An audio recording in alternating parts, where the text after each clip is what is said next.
there is some terminologies, some terms which we need to know as an stock investors, but most of the terms I have covered. আমি last যে ইয়েগুলো করছি, যে লেসনগুলো আমি last আলোচনা করলাম, বা যে প্রত্যেকটার কিছু না কিছু পয়েন্ট আমরা আলাপ করে চলে এসেছি, বাট তারপরে আমরা একটা এক জায়গায় করে যে আমরা ওই টার্মসগুলো এনেছি। Let's see all this quickly. ওই জন্য share or stocks means the minimum ownership of a company. আমরা আগে জেনেছি it's a minimum ownership of a company. আপনি যদি একটা শেয়ার কিনেন, you buy that portion of the ownership of the company. Then common stock, the stock which are being traded in the stock market are called the common stocks. It called the common stocks. যেটা আমরা যে শেয়ারগুলো আমরা normally stock মার্কেটে কেনা বেচা হয়, এটাকেই common stock বলা হয়। দেন দি প্রেফার্ড স্টক। প্রেফার্ড স্টকের অনেক সময় দেখা যায় যে অনেক সময় কোম্পানি কী করে, কোম্পানি কিছু ইনভেস্টরদের কাছে কিছু স্টক দিয়ে থাকে, বিক্রি করে থাকে, যেখানে তারা ওই স্টক হোল্ডারদের বা প্রেফার্ড স্টক হোল্ডারদেরকে তারা একটা নির্দিষ্ট হারে একটা বেনিফিটের দেওয়ার প্রতিশ্রুতি দিয়ে তাদের কাছ থেকে ইনভেস্টমেন্ট নিয়ে থাকে। That are called the preferred stock. But preferred স্টকের ক্ষেত্রে যারা প্রেফার্ড স্টক হোল্ড করে, they cannot vote for the in the AGM, but common stock হোল্ডাররা কিন্তু এজিএমে ভোট দিতে পারে। বাট আবার অ্যাট দ্য সেম টাইম যে প্রেফার্ড স্টক হোল্ডার, যারা কমন স্টক হোল্ডার থেকে একটু বেনিফিট বেশি পায়, ইন দ্য সেন্স যে প্রথম কোনো ডিভিডেন্ড হোক আর কোনো ডিসবার্সমেন্ট হোক, কোনো কিছুই হয়, কোম্পানি যদি কখনো ব্যাংক্রাফট করে, তাহলে প্রথমেই এদেরকে, এই প্রেফার্ড স্টক হোল্ডারদেরকে পে ব্যাক করতে হবে, অথবা ডিভিডেন্ডটা আগে এদেরকে দেওয়ার পরে কমন স্টক হোল্ডারকে দেওয়া হয়। So that is the advantage the preferred stock holder takes or have. Next, IPO আমরা দেখেছি, is a first sale of the stock by the company to the public, that is called IPO. Then face value we have seen. Face value is the value which is written or which is decided by the entrepreneur or the promoter of the company when they have formed the company, that is called the face value. Then the authorized capital. Authorized capital as the capital up to which the company can expand their business, এবং এটা রেজিস্ট্রেশনের সময় এটাকে উল্লেখ করে দিতে হয়। Then the paid up capital, the capital but the amount of money which the promoter or the entrepreneur has paid once they started the company. Then the outstanding shares. Outstanding shares are the shares which the investors held. ইনভেস্টরদের কাছে যে শেয়ারগুলো আছে, এরা including the share of the অফিসের সমস্ত share থাকে, including দি restricted share, যেগুলো আমরা রেস্ট্রিক্টেড শেয়ারগুলো থাকে, যে কোম্পানির এমপ্লয়ীদের কাছে থাকে, ওনারদের কাছে থাকে, এবং যারা স্টক মার্কেটে যে সমস্ত শেয়ার বিক্রি হয়, all these are the outstanding shares. Then the net asset value. What is called the net asset value? That is the net asset value, the value of the company's asset minus the company's liabilities. কোম্পানির asset থেকে কোম্পানির লায়াবিলিটিসটা বাদ দিলে যেটা থাকে সেটাকে আমরা net asset value বলে থাকি। This is a very important term. Then the NAV per share, net asset value per share. আমরা যখন কোম্পানি ফর্ম করেছিলাম, তখন আমরা কিন্তু একটা কোম্পানির ফেস ভ্যালু নির্ধারণ করেছিলাম। তারপরে over the period of time company কিন্তু ব্যবসা করেছে, প্রফিট করেছে, তার কিন্তু গ্র্যাজুয়ালি তার প্রত্যেকটা শেয়ারের প্রাইস কিন্তু বেড়েছে। এনএভি, সেটাকে বলতে এনএভি কিন্তু বৃদ্ধিপ্রাপ্ত হয়েছে। তো এনএভি পার শেয়ার কি? What is this NAV per share? Net asset value divided by number of share outstanding. কোম্পানির total net asset divided by কোম্পানির টোটাল আউটস্ট্যান্ডিং শেয়ারকে যদি আমরা ভাগ করি, তাহলে আমরা will get the NAV per share. একটা শেয়ারের এগেনস্টে কোম্পানির প্রফিটটা কি আমরা এটা বের করতে পারতেছি। The NAV per share means the earning per share. Company NAV per share, যে কোম্পানির যে অ্যাসেটের পরিপ্রেক্ষিতে কোম্পানি কী পরিমাণ পার শেয়ারের, যে net asset value per share means a company's value per share. কোম্পানির একটা শেয়ারের এগেনস্টে কোম্পানির ভ্যালুটা কী, সেটা হচ্ছে NAV per share. Then share holders equity, আগে আমি বলেছি যেটা হচ্ছে যে this is the money which the share holders has given, the promoter or the entrepreneur has given when they have organize the company or form the company, or they have retained their earnings. Okay. তো earning পার shares একটা important thing. Earning per share হচ্ছে একটা শেয়ারের এগেনস্টে আমরা বছরে কত টাকা ইনকাম করতেছি, that is called earning per share, right? That is called earning per share. তার মানে হচ্ছে net income divided by outstanding share. আমরা যে শেয়ার সংখ্যা দিয়ে যদি আমাদের ইনকামকে ভাগ দিই তাহলে আমরা কিন্তু আর্নিং পার শেয়ার, একটা শেয়ারের বিপরীতে কতটুকু আমরা ইনকাম করতেছি বা আর্ন করতেছি, এটা কিন্তু আমরা বের করতে পারছি। That is called the earning per share, which is very important, we need to know. Then the diluted EPS. What is this diluted EPS? It is also sometime we don't understand this.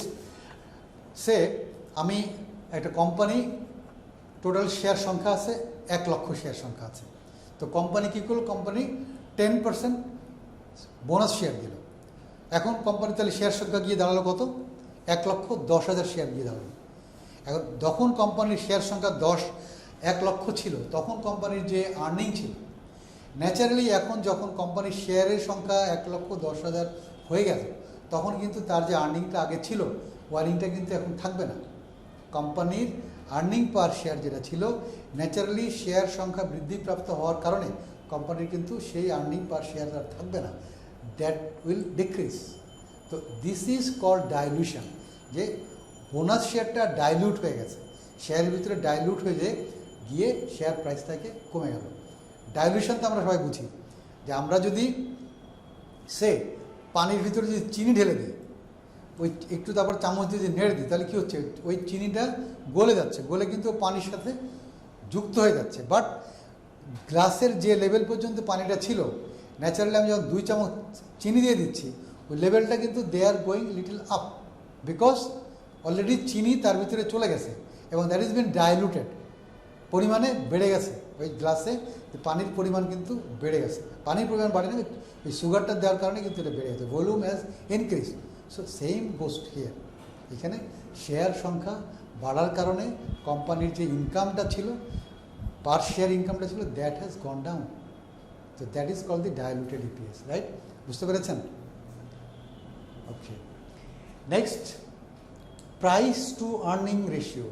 It is again very important. এটা হচ্ছে price to earning ratio. Price means stock price, আর earning মিনছে আমি বছরে ওই শেয়ারের এগেনস্টে কী লাভ করতেছি, কী প্রফিট করতেছি। তো আমরা যদি মার্কেট ভ্যালু বা মার্কেট প্রাইসটাকে যদি আর্নিং পার শেয়ার দিয়ে ভাগ করে দিই তাহলে আমরা এটা পেয়ে যাই। So this is the thing, P ratio is market value per share divided by earning per share. আমি মার্কেটের প্রাইসটাকে যদি আমি আর্নিং পার শেয়ার দিয়ে ভাগ করি তাহলে I get the earning per PE ratio. That is very important to choose an stock বা to select an stock to buy or sell. Okay, we will come later, afterward we will discuss in details of it. Then price to earning to growth ratio, it is a peg ratio ratio. অল্প কথা এটাকে আমরা peg ratio বলা থাকি। Peg ratio দেখি আমাদের just একটু যদি আমরা ফলো করি তাহলে কিন্তু আমরা বুঝতে পারবো। দেখেন, প্রাইস টু আর্নিং, তার মানে প্রথম হচ্ছে price, then divided by earning, then to growth. তার মানে কোম্পানির যদি আর্নিং গ্রোথ হয়, গ্রোথটাকে কী বলে আমরা পি রেশিও যেটা ছিল সেটাকে যদি আমরা অ্যানুয়াল গ্রোথটা দিয়ে ভাগ করি, সে দিস ইয়ার কোম্পানির ইপিএস ছিল 1 টাকা, পরবর্তী বছর গিয়ে হলো 1.5 টাকা, তারপরে বছর হলো গিয়ে 2 টাকা। এই যে গ্রোথ হচ্ছে, আমরা যদি এই অ্যানুয়াল গ্রোথটাকে যদি আমরা কোম্পানির পিটাকে যদি অ্যানুয়াল গ্রোথটা দিয়ে আমরা যদি ডিভাইড করি, then we get the PEG ratio. আমরা কোম্পানির পেগ রেশিওটা পাই, price to earning to growth ratio. That is a very important ratio for the stocks. The record date we already discussed. যে রেকর্ড ডেটটা হচ্ছে যে ডেটে অবশ্যই কোম্পানির শেয়ার আপনার পোর্টফোলিওতে থাকতে হবে to get the benefit of the bonus share or dividend. Cash dividend আমরা দেখেছি। আচ্ছা, রাইট শেয়ারটা ইম্পর্টেন্ট। রাইট শেয়ারটা হচ্ছে যে অনেক সময় কোম্পানি যারা স্টক হোল্ডার থাকে, এক্সিস্টিং স্টক হোল্ডারদের মাঝে কিছু শেয়ার তারা দেয়। এটা মেবি ইট কুড বি, অনেক সময় ফ্রি হয়, বাট ম্যাক্সিমাম ক্ষেত্রে company takes money for that. Company free দেয় না, কোম্পানির টাকা নেয় এটার জন্য। তো রাইট শেয়ারটা the right of the existing share holder is existing share হোল্ডারদেরই অধিকার, কোম্পানি তাদেরকেই দেয় বাট একটু কম দামে দেয়, একটু কম মূল্যে কোম্পানি অনেক সময় তার শেয়ার হোল্ডারদেরকে শেয়ার দিয়ে থাকে, যাদেরকে আমরা রাইট শেয়ার করে থাকি। Then premium, we have already seen the premium means the additional money which the company is taking in the IPO from the investors who are interested to invest newly. Interim dividend, তা আমরা দেখেছি company normally কী করে, আমরা normally বছরে একবার AGM hold করে আর একবার dividend দেওয়ার বিষয় দেখেছি, but there are companies which keep dividend in between of the year, তারা বছরের মাঝামাঝি কোনো একটা টাইমেও কিন্তু যদি ভালো ব্যবসা করে থাকে তখন অনেক সময় তারা তাদের স্টক হোল্ডারদেরকে ডিভিডেন্ড দিয়ে থাকে।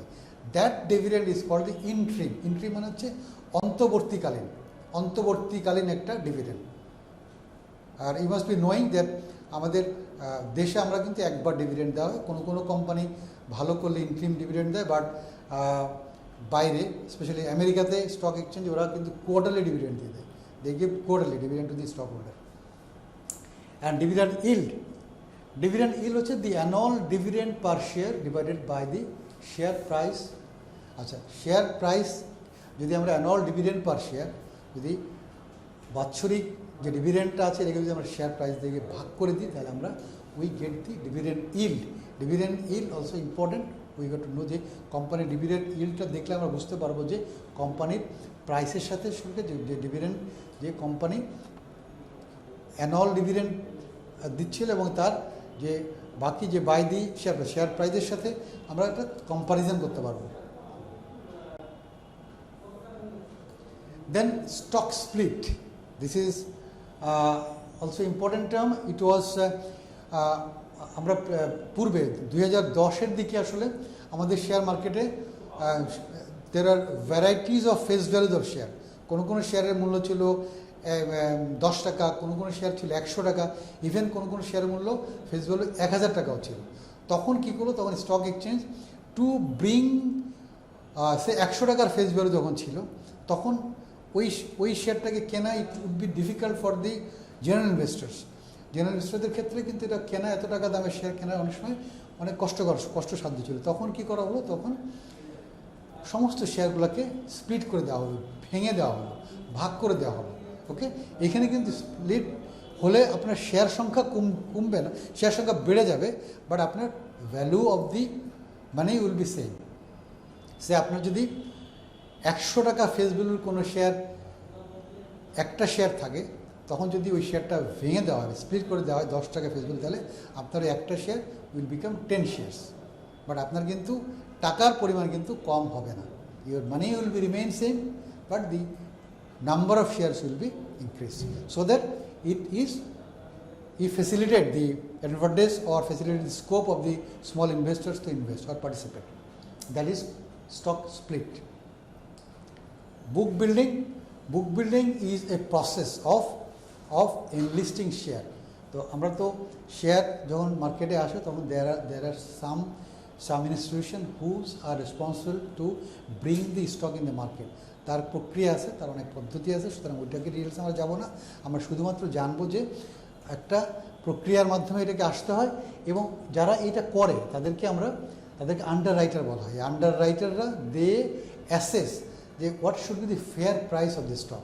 তারা এই অ্যাসেস করার জন্য তারা একটা প্রাইস অফার করে, হ্যাঁ, বা তারা একটা প্রাইসের ব্যাপারে they attempts to determine the what price to offer for an IPO based on the demands of the institutional. তারা ইনস্টিটিউশনাল ইনভেস্টরদের কাছ থেকে তাদের প্রাইসটা জানার চেষ্টা করে, অফার করে, so that they exactly can find out what could be the good price or better price for the stocks which they are going to bring in the stock in the market. Next, spot market. এটা খুব গুরুত্বপূর্ণ, কারণ আমরা প্রায় শুনে থাকি যে আজকে এই কোম্পানি শেয়ার স্পটে আছে। What is this spot market is?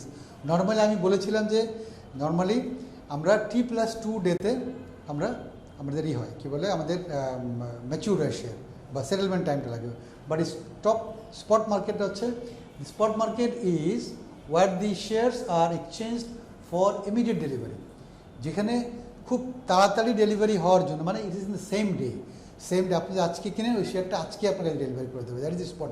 মানে ইট ইজ টুস, আমরা বলতে পারি যে ইমার্জেন্সি পাসপোর্ট করা, আমরা যা বলি না ইমার্জেন্সি করলে আপনি এত ঘন্টায় পাবেন, আর যদি আপনি রেগুলার করেন তো সুতরাং এটা this is something like that, যে ইমার্জেন্সি টাইপ আর কি, যে আপনার দিনে দিনে জিনিসটাকে ক্লিয়ার করতে হবে। তো স্পট মার্কেটে শেয়ার রাখা হয় before the record date or some other কারণে, যখন কোনো এজিএমের বা ইজিএমের যখন সময় আসে তখন স্পট মার্কেটে বা রেকর্ড ডেটের আগে এগুলো স্পট মার্কেটে অবশ্যই থাকে, রাখা হয়, রাইট। দেন ব্লক ট্রেড, আমরা এই কথাটা কিন্তু শুনে থাকি যে শেয়ার তো দেখলাম যে খুব খুব বেশি কেনাবেচা হলো না, তাহলে এত ভলিউম, দিন শেষে এত ভলিউম কী করে হলো? আমরা দেখলাম যে পার্টিকুলার একটা কোম্পানির শেয়ার, যে পরিমাণ শেয়ার ভলিউম, যে ভলিউমের শেয়ার কেনাবেচা হয়েছে স্টক মার্কেটে, বাট দিন শেষে দেখলাম কি এই ভলিউমটা অনেক বেশি। ন্যাচারালি তখন কোশ্চেন আসে, ডাউট তাহলে এত বেশি ভলিউমের শেয়ার কীভাবে ট্রেড হলো? So gentleman, this is done in the block market. Block মার্কেটে অনেক সময় ব্লক মার্কেটেই দেখা যায় যে বড় বড় ট্রেডগুলো, বড় বড় ডিলগুলো ব্লক মার্কেটে হয়ে থাকে। A block trade is the sell or buy of a large number of stock. এটা large number of stock sell বা বাই করার জন্য this is the market where this is takes place. Block trade কেন এখানে করা হয়? Block ট্রেডটা কেন করা হয়? যাতে so that it doesn't influence the market, সাধারণ মার্কেটটাকে যদি ইনফ্লুয়েন্স না করতে পারে, সেই জন্য এটাকে ব্লক মার্কেটে এটাকে ট্রেড করা হয়, done to lessen the impact of the stock price. Stock প্রাইসটাকে যাতে কোনো ইম্প্যাক্ট না আসে, এটার জন্যই ব্লক ট্রেডটা করা হয় ব্লক মার্কেটে। You call the block market বা block trade. Okay, next circuit breaker, যেটা আমরা আগেই বলেছিলাম যে circuit breaker is the limit given by the regulatory authority. Regulatory authority দেওয়া একটা লিমিট, যে লিমিটের অতিরিক্ত বা যে লিমিটের বেশি বা কম কোনো শেয়ার প্রাইস বাড়া বা কমতে পারবে না, that is for the circuit breaker. আমরা বাড়িতে যখন ইলেকট্রিক লাইন দিই তখন কিন্তু আমরা বাড়িতে একটা সার্কিট ব্রেকার রাখি, যে যদি কোনো হঠাৎ করে যদি খুব বেশি পাওয়ার চলে আসে, যাতে আমার সমস্ত অ্যাপ্লায়েন্স নষ্ট না হয়, ওই সার্কিট ব্রেকারটা আগে ট্রিপ করবে, সার্কিট ব্রেকারটা আগে নষ্ট হবে, দেন ইট উইল, যখনই সার্কিট ব্রেকারটা ট্রিপ করে তখন কিন্তু সারা বাড়ির ইলেকট্রিসিটি কিন্তু শাটডাউন হয়ে যাবে, so that my other appliances are not destroyed. আমার টিভি, আমার ফ্রিজ, আমার অন্যান্য ইলেকট্রনিক ইকুইপমেন্ট বা আমার লাইটগুলো যাতে নষ্ট না হয়, এটার জন্য কিন্তু আমরা ইলেকট্রিকের ক্ষেত্রে সার্কিট ব্রেকার লাগে। Same goes to the stock market.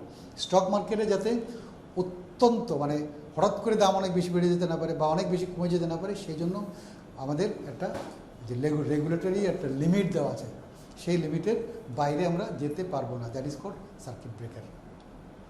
Then OTC. OTC হচ্ছে over the counter, OTC market means যেখানে it is decentralized market in which stocks are traded between two parties without a internal exchange or broker. এটা হচ্ছে যে OTC হচ্ছে এমন একটা জায়গা যেখানে ইটস এ মার্কেট যেখানে ডিরেক্টলি বায়ার এবং সেলারের মাধ্যমে ট্রেডিংটা টেক্স প্লেস। এখানে কোনো কিন্তু অন্য কোনো ব্রোকার বা অন্য কোনো প্রতিষ্ঠান এখানে জড়িত থাকে না, এখানে সরাসরি with the trade with the buyer and seller, buy এবং সেলারের সাথে এটা প্রাইস ম্যাচিংয়ের পরে এটা হয় ওডিসি। আমরা দেখি যে আমাদের কিন্তু অনেকগুলো স্টক কিন্তু ওডিসিতে আছে, যারা খুব পারফরমেন্স খারাপ করেছিল তখন তাদেরকে জেড গ্রুপে প্রথমে, তারপরে জেড গ্রুপ থেকে তাদেরকে ওডিসিতে পাঠানো হয়েছে, তারা ওডিসিতে আছে। তো that is a place where directly দুইটা ইনভেস্টার বা দুইটা পার্টি এটাকে ডিলটা করে, that is call the OTC market.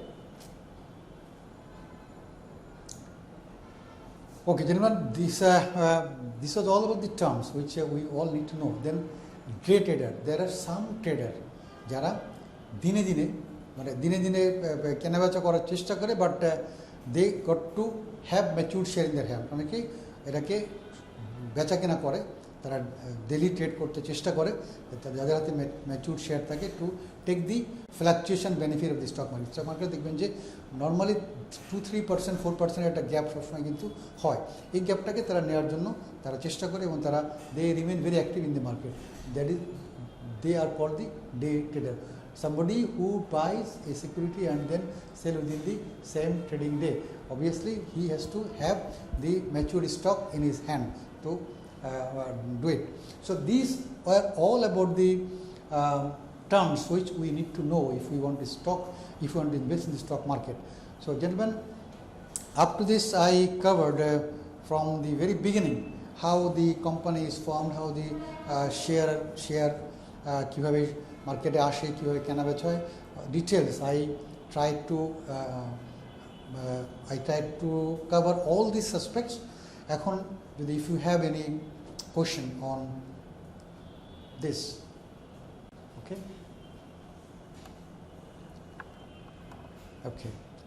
If you don't have any question, okay, there is some point events that affect investors' confidence. আমাদের যারা ইনভেস্টর যারা আমরা আছি, কিছু কিছু বিষয় আছে যে বিষয়গুলো ইনভেস্টরদের কনফিডেন্সের সাংঘাতিক রকমের এফেক্ট করে। We must know that things. আমরা যদি না জানি তাহলে কিন্তু আমরা will not do good in the stock market.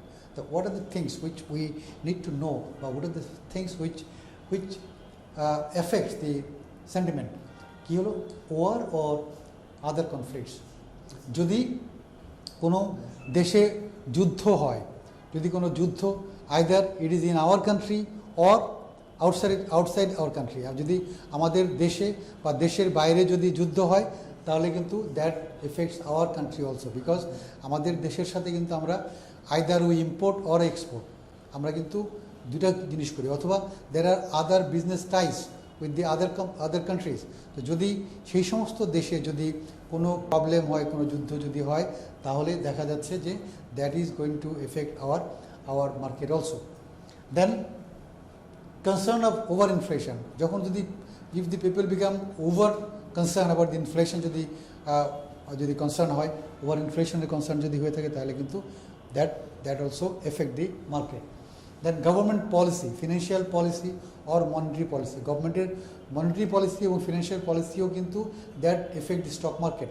যদি গভর্নমেন্টের financial policy or monetary policy যদি স্টক মার্কেট বান্ধব না হয়, যদি স্টক মার্কেট যদি কোনো ইনসেন্টিভ টাইপ কোনো কিছু না থাকে, অথবা detrimental to the stock market যদি হয়ে থাকে, তাহলে কিন্তু definitely that has going to have an negative effect on the stock market. Then the natural disasters, natural disasters আর একটা বিশাল factor which have a great impact on the stock market. যে natural disaster হলে স্বভাবতই মার্কেটের লোকজন যারা মার্কেটে আমরা ইনভেস্টার আছে তারা আমরা শেখি হয়ে যাই যে how long this disaster is going to stay, how long is the economy is going to be, everything. Then it আমাদেরকে সব কিছু কিন্তু আমাদেরকে তাড়না করে, সব কিছু কিন্তু আমাদেরকে একটা দুশ্চিন্তার ভিতরে ফেলে দেয়। Then we become concern about the investment, okay, we become concern about our investment, new investment or existing investment. Then the government performance, গভর্নমেন্টের পারফরমেন্স ডাটাটাও কিন্তু অনেক বড় এফেক্ট করে, because if the government does not do good, naturally the economy is not going to be good. If the economy is not going to be, the stock market is not going to be good. If the stock market is not going two good, তাহলে definitely আমরা যারা বিনিয়োগকারী আছি অথবা আমরা যারা বিনিয়োগ করতে চাই, we will not be comfortable in the stock market, okay, this are the concerns. Then the political situation is very important.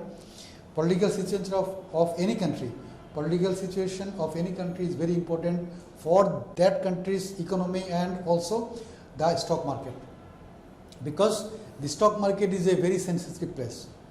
You must be knowing it. আমরা সবাই লজ্জাবতীর গাছ নামে একটা গাছের কথা শুনেছি, যে লজ্জাবতী গাছের পাতা যদি আপনি টাচ করেন সাথে সাথে এই পাতাটা কিন্তু বন্ধ হয়ে যায়। So stock market is also sensitive like this. All these things affect the stock market because it is very sensitive. If the political situation of the country is not good, the stock market is not going to grow. If the political situation of the country is good, then the people are excited. If the people have the confidence, the people think, okay, things will be better, the government will be doing very good and the political party will be doing good. So it is needed to have a stable political situation of the country, to have a better stock market or have a better economy.